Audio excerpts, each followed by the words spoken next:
আচ্ছা, আমরা এখন মুরগিকে হচ্ছে কৃমির কোর্স করাবো। কৃমির কোর্স করাইতেছি হচ্ছে অ্যালমেক্স দিয়ে। ভিতরে আছে অ্যালবেন। মূল উপাদান হচ্ছে অ্যালবেন্ডাজল গ্রুপ। অ্যালবেন্ডাজল গ্রুপ দিয়ে কৃমির কোর্স করাইতেছি। এটা আহ, মানুষের হিউম্যানের আর কি বাচ্চাদের মেডিসিন, যেটা দিয়ে কৃমির কোর্স করানো যায়। এটা প্র্যাকটিক্যাল অভিজ্ঞতা থেকে। ধরো এটা ড্রপার হইলে বেশি ভালো হয়। আমরা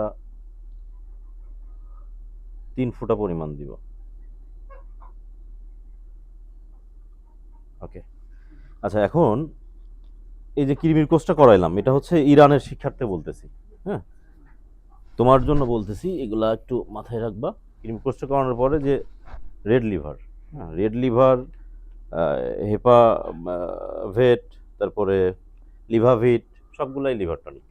এদের কাজ হচ্ছে এই যে আমরা কৃমির কোর্সটা করাইলাম, ভিতরে তো পরজীবী আছে। কৃমিটা তো যখন ওইখান থেকে ঝরে পড়ে যাবে, ওষুধের প্রেশারে ঝরে পড়বে, তার মানে কি ও শারীরিকভাবে উইক হয়ে যাবে। এর এই দুর্বলতা কাটানোর জন্য লিভার টনিক। আর এই লিভার টনিকটা চলবে হচ্ছে লিটারে 1 মিলি করে। আমাদের মুরগি যদি সারাদিনে 2 লিটার পানি খায়, তাহলে 2 ml দিয়ে পানি দিতে হবে। আচ্ছা, এই এমএলটা মাপার জন্য আমরা যেহেতু প্রথম প্রথম প্রথম নিয়ে আসছি আজকে, এমএলটা মাপার জন্য আমাদের কাছে উল্লেখযোগ্য সেরকম কোনো কিছু নাই। সিরিঞ্জ হইলে পর ভালো হইতো, আর যেহেতু সিরিঞ্জ নাই সেহেতু আমরা